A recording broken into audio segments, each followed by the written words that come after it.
সাব্বির রহমানের বিধ্বংসী ব্যাটিংয়ে টপ এন্ড টি-20তে হোবার্ট হারিকেন্স একাডেমিকে হারের স্বাদ দিল বাংলাদেশ এইচপি। হাই ভোল্টেজ ম্যাচে বলতে গেলে এক সাব্বিরের কাছেই হেরেছে বিগ ব্যাশের জনপ্রিয় ফ্র্যাঞ্চাইজির একাডেমি দলটি। এতে জাতীয় দলে ফেরার বার্তা যেন আরও একবার দিয়ে রাখলেন সাব্বির রহমান। ডারউইনে টস জিতে প্রথমে ফিল্ডিংয়ের সিদ্ধান্ত নেয় বাংলাদেশ এইচপি। প্রথম ওভারেই দলকে উইকেট এনে দেন আবু হায়দার রনি, সাজঘরে ফেরান জ্যাক ডোরানকে। পরের ওভারে মোহাম্মদ রুবেল স্বীকার করেন নিবেথান রাধাকৃষ্ণনকে। এরপর প্রতিরোধ গড়ে তোলেন ব্র্যাডলি হোপ ও টিগুই ওয়াইলি। দুজনের ৩৮ রানের জুটি ভাঙেন আব্দুল গাফফার শাকলাইন। ১৭ বলে ২২ রান করে হোপ বিদায় নিলে একাই দলের হাল ধরেন ওয়াইলি। এরপর আর কেউ তেমন সুবিধা করতে না পারলেও তার ব্যাটে ভর করেই দল এগোতে থাকে।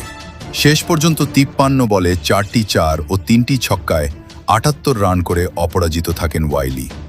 নির্ধারিত ২০ ওভার শেষে ৭ উইকেট হারিয়ে ১৫৩ রান দাঁড়ায় হোবার্টের সংগ্রহ।